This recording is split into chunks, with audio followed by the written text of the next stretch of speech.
에베소서 5장 15절이야 보면 그런즉 어떻게 할 것을 자세히 주의하여 지혜 없는 것 같지 말고 지혜 있는 것 같이 하여 세월을 아끼라. 때가 악하니라. 술 취하지 말라. 우상 숭배하지 말라. 도리어 성령의 충만함을 받으라. 술 취하는 것, 우상 숭배하는 것, 방탕하는 것 정령 낭비고 파산에 이르게 하는 것입니다. 절제하라고 하는 것입니다. 낭비지 말라고 하는 것입니다. 저는 이번에 소부백림에 둘러서 한 이틀 밤 지나면서 독일 사람들의 낭비 없는 절제 생활을 한눈으로 볼 수가 있었습니다. 하룻밤을 지나는데 어두워서 이제 불을 켜게 켤 시간이 됐는데도 불을 켜지 않습니다. 만약 그 시간에 불을 켜게 되면 저에 있는 독일 사람들이 손가락질하게 될 것입니다. 그런데 다 식사를 차려놓고 이제 식사를 분간할 정도의 그때 불을 켜서 식사를 했습니다. 나는 아무 얘기 안 했지만 옳구나. 이 독일 사람의 절제를 이렇게 여기서 배우고 있구나. 감사하게 생각했습니다. 화장실에 들어갔더니 비누가 있는데 비누를 비누곽에 놓은 게 아니라 비누에다가 자석을 붙여가지고 이 자석을 딱딱 붙여서 대롱도록 매달아 놨습니다. 그래서 그 비누를 이렇게 쓰면 비누 거품마라도 아껴 써서 그리고 만들 뽀석뽀석하게 비누가 낭비되지 허비되지 아니하 딱 붙여놨습니다. 그걸 쓰면서 이 독일이 지금 일본보다도 수입의 흑자가 훨씬 많습니다. 그럼에도 불구하고 침묵을 지키면서 독일 사람들이 독일이 통일 올 것은 건 한국보다 늦게 올 걸 생각했지만 통일이란 말 한마디 안 하고 지키다가 갑자기 통일이 돼가고 있습니다. 그 통일 운영이 된 게 아니라 선전이 된 게 아니고 이대로 된 게 아니라 돈을 저축해 모았다가 동독을 몽땅 사들인 것 같은 그런 희생을 통해서 동독이 통일됐기 때문에 누가 얘기하지 못합니다. 통일이라는 말을 제일 많이 쓰는 나라가 북한 사람입니다. 평화라는 말을 제일 많이 쓰는 나라가 그 사람입니다. 분단이라는 말, 무슨 고통을 덜어준다는 말, 요즘 우리가 분단, 고통, 그거 다 이북 사람들의 용어입니다.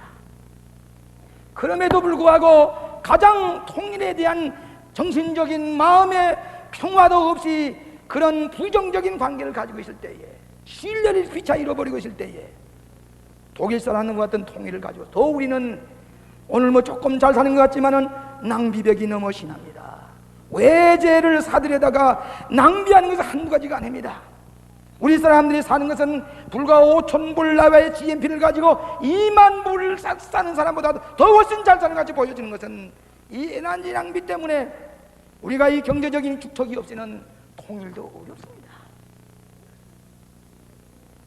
오늘 아무리 많은 봉급을 가져줘도 그 부인이 낭비벽이시고 과서 이 소비가 많아지면은 그 가정은 행복하게 살아갈 수가 없는 것입니다.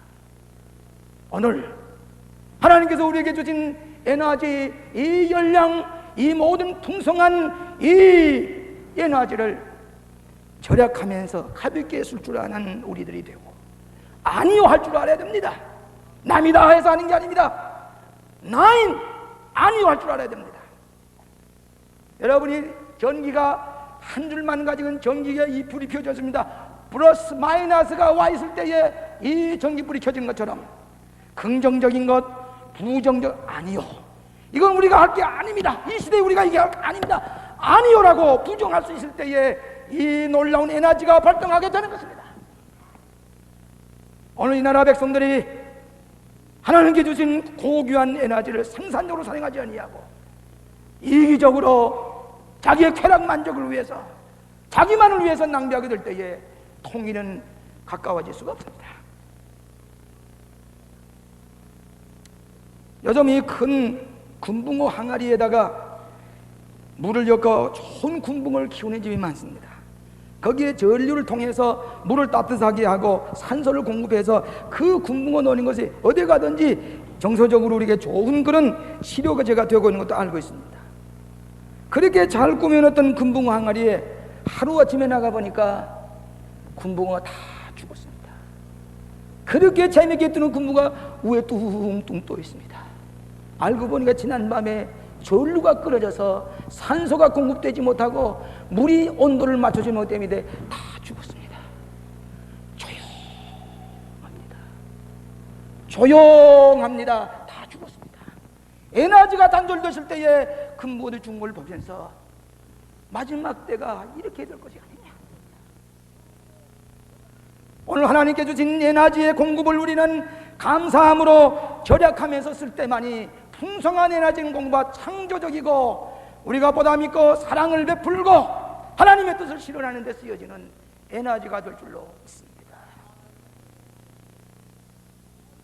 두 번째로는 생명의 에너지는 삶의 태도에 따라서 공급이 되는 것입니다.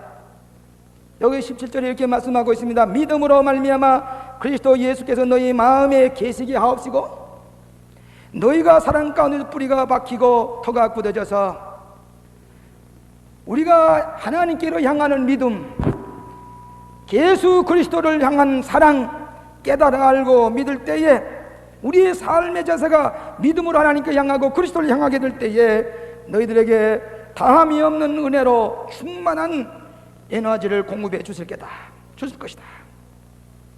사도행전 17장 28절에 보면 우리가 그를 힘입어 살며 기동하며 있나니라. 존재의 근원이 되시고 에너지의 원천이 되시는 하나님께를 향하고 마치 해바라기가 태양을 향했을 때에 꽃이 피어지고 그 열매가 무르익는 것처럼 우리가 하나님을 향해서 마치 이 솔라 에너지를 공급받는 그 기계가 언제나 그 태양을 향해서 있게 될 때에 에너지를 공급받는 것처럼 우리의 삶의 태도가 하나님께로 향하고 언제나 주님께로 향해서 주님이 우리의 마음 가운데 계시게 하고 존재의 근원이 하나님께를 향해서 우리가 삶의 태도를 바꿀 때에 거기에 적극적인 신앙의 자세를 가질 때에 창조적인 에너지를 공급받고 그 활용이 된다고 하는 말씀입니다. 저는 이번에 중국과 소련을 다녀오면서 똑같은 현상을 봤습니다. 하나는 중국에 가니까 갈 때마다 지난날의 악몽을 얘기하는 사람이 있습니다. 그건 뭐인거니 소위 문화혁명이요 홍위병 사건입니다. 이 홍위병 사건이라는 것은 중학생 정도의 연령층에 있는 그 철없은 중학생들을 동원해서 과거의 모든 문화, 전통, 예절, 지식 다 파괴해버립니다. 다 아니라고 그럽니다. 다 파괴해버릴 때에 수많은 사람이 죽고 수많은 사람이 고생을 당했습니다. 무조건 부조입니다. 그것 때문에 모택통에 그 큰 상처를 입은 것을 우리가 압니다. 또 하나는 소련에 갔을 때 느껴진 것입니다. 스탈린이 처음에는 레닌과 같이 그 묘지에 그 시체를 유리관 속에 이어서 모든 사람이 보이게 해서 얼마 동안은 전시해 놨습니다마는 나중에 그 시체를 갖다 파묻었습니다. 왜 그런 거니? 스탈린의 실청이 너무나도 많기 때문에 그는 수천만 명을 죽였다고 그랬습니다. 자기와 동의하던 사람 다 죽였습니다. 자기 혁명에 동사했던 사람도 다 죽였습니다. 결국 뭐인 거니? 막스의 이데올로기라고 하는 것은 뭐부터 시작하는 거니? 아니오로부터 시작합니다. 아니오. 이거 다 아니오. 아니오로부터 시작을 하면서 무슨 정반함이라는 얘기를 하고 있지만은 결국 부정은 부정의 결과를 나타내므로 말미암아 오늘날 소련이나 중국이나 막스의 이데올로기를 숭상하는 나라가 인간의 삶의 에너지를 상실한 채 큰 피해를 입고 뒤떨어지고 그 경제적으로 타락한 삶을 사는 것은 인간 개인에게 참된 삶의 에너지를 공급하지 아니하는 부정적인 사고에서 온 것이라고 보게 되는 것입니다.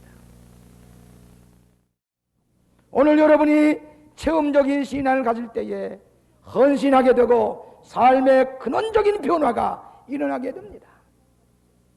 여러분 구약 성서에 보면은 위대한 예언자의 이름이 이사야, 에레미야, 엘리야, 엘리사, 미가, 무슨 에스겔, 그 많은 자 그 이름이 하나님과 관계를 맺는 이름입니다. 야란 말은 야외 하나님, 하나님이 우리의 보호자이시다.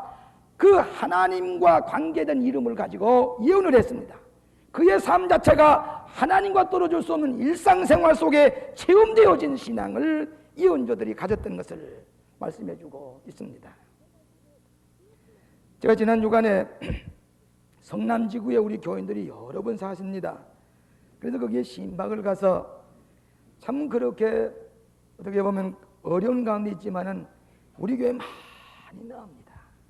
그래 가서 속회를 보고 예배를 드리는데 그렇게 뜨거울 수가 없어요. 찬송을 열심히 부르고 이 광림교회 교인이 된 것을 그렇게 자랑스럽게 생각을 하고, 그런데 거의 초신자들이 많습니다. 1년도 되지 아니한 초신자가 이 저녁을 같이 먹는데 제 옆에서 간증을 하는 색을 들었습니다. 체험적인 신앙입니다. 하나님이 살아계신 걸 체험하고는 그렇게 기뻐서 얘기를 하면, 자기는 과거에 하나님을 부인할 뿐만 아니라 예수 믿는 교인들을 그렇게 멸시하고 무시했던 사람이고, 아주 놀려대고 술을 좋아하고 담배를 좋아하고 놀기를 좋아했던 그 사람이 한 번은 사업이 완전히 실패했습니다. 가구점을 하던 분인데 완전히 실패하고 있는 재산 다 털어버리고 빚에 올라앉게 되었습니다.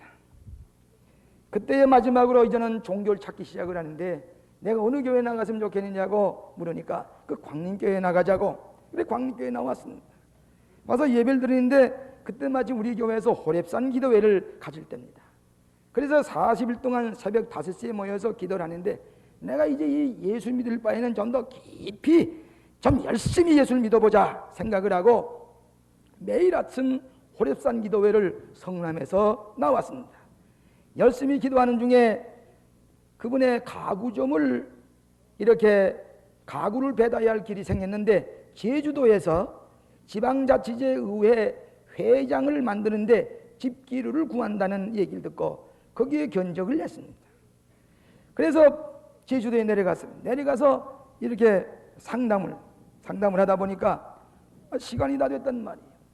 근데 거기 앉아서 그대로 얘기를 끝내면은 그래도 그거 될 텐데, 보니까 나는 내일 아침에 호렙산 기도회를 가야 되겠다. 그래 중간에 나 뭐 되든 안 되든 난 모르겠습니다. 나는 내일 아침에 새벽에 호렙산 기도회를 갈 테니까 제가 비행기 타고 갑니다. 그 근매치도 않고 비행기 타고 왔어요. 성남에서 호렙산 기도회는 기도를 해서, 하나님 그래도 모든 건 하나님께 맡깁니다. 그러고 또 비행기 타고 내려가서 2번이나 3번을 그렇게 결론을 내지마다, 왜 그러냐? 난 내일 아침 광림교회 새벽 기도에 나갔기 때문입니다. 그래요. 그분에게 입찰이 떨어졌습니다. 어려운 가정이 이 가구를 공급하면서부터 다시 일어나기 시작을 했습니다. 그 얘기를 듣고 제주도의 큰 은행에서 다시 그 은행에 집기류를 들여놓게 됐는데, 그 얘기를 듣고 그분을 찾았습니다. 은행 이사가 그분을 찾아서 얘기를 나누고 보니까 광림교회 나간다 그런단 말이에요. 그랬습니까? 제가 광림교회 김선호 목사님께 은혜를 많이 받았지요. 저는 제주도 영락교회 집사입니다. 그 1년도 안 되는 그 광림교회 교인을 광림교회 전체가 신실하고 성숙한 신앙인 것을 그분이 얘기를 하면서 가만히 있으라고, 어디 잘해두게 해보자고. 옆에서 큰 많은 가구점에 사장이 내려와서 이렇게 내고를 하고 뭐 상담을 하는데 가만히 있으라고. 그 영세업자인 이모씨 세례도 안 받았습니다. 그분에게 낙찰이 되어서, 그리고 크게 기업이 성장해서 이렇게 내가 복을 받았습니다. 이렇게 체험했습니다. 나는 술 한 방울 마실 수가 없습니다. 이제는 하나님을 배신해서 살 수가 없습니다. 근본적으로 변화되어서 그 기뻐하는 모습을 보게 될 때에 그 체험적인 신앙이 그를 중생하게 만들었습니다. 하나님 앞에 헌신하게 만들었습니다. 그뿐만 아닙니다. 제 아내가 어린아기 태어나서부터 지금까지 저와 살면서 그 만서적 피부병 때문에 고생을 하는데, 무슨 병원 다 찾아가도 병이 낫질 않았다고 그랬습니다. 그런데 내가 이런 기도하면서 응답을 받고 보니까 이 기도에서 고쳐야 되겠다. 그래서 우리 교회 수도원에, 성남에서 수도원에 거기 가서 그 개인 기도실에 3시간 동안을 아내의 피부병을 위해서 기도를 했는데, 3번인가 기도하고 나니까 지금까지 어려서부터 지금까지 한 번도 고쳐보지 나아보지 못한 피부병이 깨끗이 났다고 말이에요. 이게 웬일입니까? 이렇게 하나님이 살아계신 체험을 하고 내가 하나님을 떠날 수가 있습니까? 체험적인 신앙을 가질 때에 온전한 헌신, 변화의 기적이 일어나게 될 줄로 믿습니다. 하나님의 능력이 우리를 보호했으니 그러므로 너희는 이제 여러 가지 시험을 인하여 잠깐 근심하게 되지 않을 수 없으나 오히려 크게 기뻐하도다. 체험적인 신앙을 가진 사람만이 궁극적인 승리를 얻게 되는 줄로 믿습니다. 마지막으로 인내의 신앙입니다. 너희 믿음의 시련이 불러 연단하여 하여도 없어질 금보다 더 귀하여 예수 그리스도 나타났을 때에 칭찬과 영광과 존귀를 얻게 하려 함이라. 이는 너의 믿음의 시련이 인내를 만들어내는 줄 압니다. 여러분, 대학 입시에 입학한 학생들을 가만히 들어보면은 쉽게 포기하지 아니하고 끈질기게 붙들고서 늘어지고 인내력을 가지고 참고 끝까지 달려간 학생이 드디어 승리하게 되는 것을 보게 됩니다. 신앙생활도 제일 중요한 것이 참을성입니다. 인내입니다. 이 인내를 가진 신앙만이 복을 받을 수가 있습니다. 이 인내를 참고 견디는 사람만이 심은 대로 거둘 수가 있습니다. 인내성이 없는 신앙, 그저 조금만 흔들리고 이리 흔들리고 뿌리를 내릴 수가 없어요. 그러니까 결실이 없고 축복의 열매도 따지 못하고 일생 동안을 바람에 불리는 이제 흔들리는 이 바다 물결 같이 의심하고 흔들리게 되는데, 참으로 복받는 신앙은 인내력 끝까지 붙들고 늘어지고 never give up, 절대로 포기하는 한만이 승리하게 되는 것입니다. 여러분, 예수님은 자상하게도 조반을 만들어서 제자들에게 먹였습니다. 같이 떡을 떼서 나누었습니다. 생선을 부스러워서 같이 생선을 나누어 잡수시면서 새로운 삶을 살도록 권고하시는 예수님, 네가 나를 사랑하느냐? 내 양을 먹여라. 네가 나를 사랑하느냐? 내 양을 치라. 조반을 먹이시는 예수님은 새로운 생명을 가지고 이제는 낙심하지 말고 새로운 생명 가운데 창조적인 삶을 살도록 우리에게 권고하시는 예수님, 용기와 소망과 새로운 생명을 공급해 주시는 예수님, 부활하신 예수님, 부활하신 예수님. 엠마오로 내려가는 제자들에게 떡을 떼어주시면서 그들에게 새로운 삶을 살도록 권고하셨던 예수님, 우리 인생은 탄생합니다. 성장합니다. 그리고 우리는 쇠퇴해집니다. 죽습니다. 죽으면 분해될 수밖에 없습니다. 이것이 인생의 한 과정이지만은 부활의 주님은 우리는 죽어서 분해되는 존재가 아니라 새로운 부활의 생명을 가지고 영생을 얻게 하신다고 하는 것을 보여주시기 위하여 빈 무덤을 남겨놓으시고 승리하신 예수님을 만나시기를 바랍니다. 중국의 어떤 지질학자가 석기시대에 어떤 그릇 속에 들어있는 2만 년 된 씨앗을 발견하게 됐습니다. 이 지질학자는 2만 년 된 씨앗을 가지고 그 옆에 땅에다가 심었습니다. 이상하게도 여기에서 싹이 나고 생명이 솟아난 것을 봤습니다. 하물며 인간의 생명이요, 여러분의 생명이 이 땅에 사는 동안 어떤 사람은 우리 가족 가운데도 우리의 이 믿음의 형제들 가운데도 일생 동안 신체 부자유자가 되어서 고생하면서 애쓰는 형제들이 있습니다. 그 어머니는 일생 동안 화장을 하지를 않습니다. 신체 부자에 어디 가서 비틀거리는 자식을 볼 때 어머니는 화장을 한 번도 하지 않습니다. 새벽마다 엎드려서, 그가 미국에서 지금 유학하고 있습니다만은 엎드려서 기도하는 날이, 그 죽음으로 그대로 끝나서 되겠습니까? 어루하게 살다 가는 사람들. 부활의 주님은 우리에게 죽음의 마지막이고 분해되고 마는 것이 아니라 새로운 생명을 가지고 있다는 사실을 우리에게 보여주시기 위해서 부활하셨습니다. 생명을 새롭게 하셨습니다. 1945년에 광도에 원자탄이 떨어졌습니다. 많은 사람이 죽었습니다. 원자탄으로 거슬러진 이 광도의 흙을 한 상자 가져다가 어느 생물학자가 거기에다가 무씨를 심었습니다. 원자탄이 떨어져 거슬러진 그 흙 속에서도 무씨앗이 떨어졌을 때에 솟아나는 생명을 볼 수가 있었습니다. 부활하신 예수님, 오늘도 우리에게 오셔서 죽어서 분해되고 마는 인생이 아니라 내가 살아시 너희도 살아, 새로운 생명을 가지고 새로운 인생을 살도록 권고하시는 예수님을 믿으시기를 바랍니다. 시편 118편 17절에 내가 죽지 않고 살아서 여호와 행사를 선포하리라. 갈라디아서 6장 9절에 우리가 선은혜가 되어 낙심하지 말지니 피곤하지 아니하면 때가 이름에 거두리라. 부활의 주님은 우리 편에 계십니다. 부활의 주님은 우리를 승리하게 하십니다. 부활의 주님은 우리를 새롭게 태어나게 하십니다.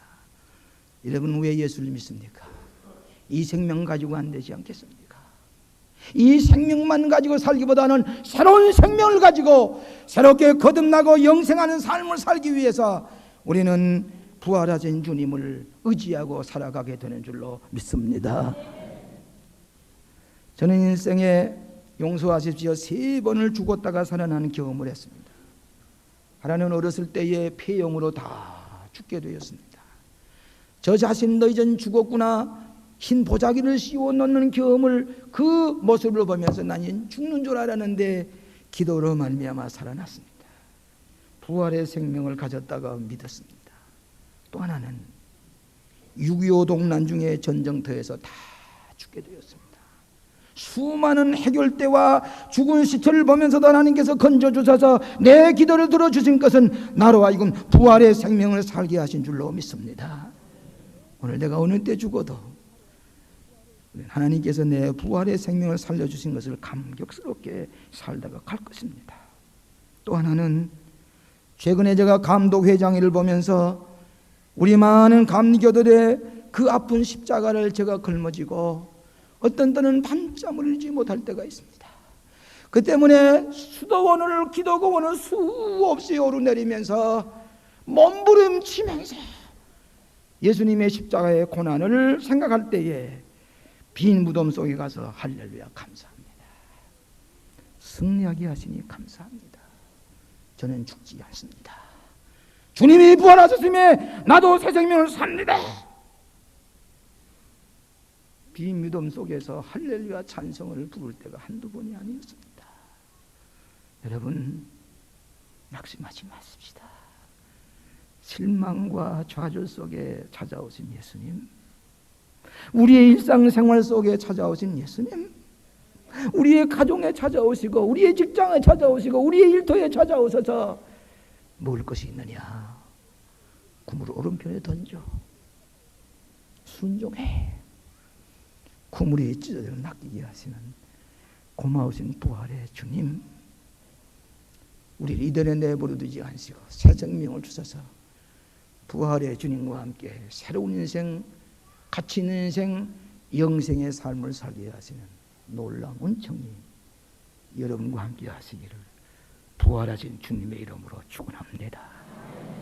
기도하십시다.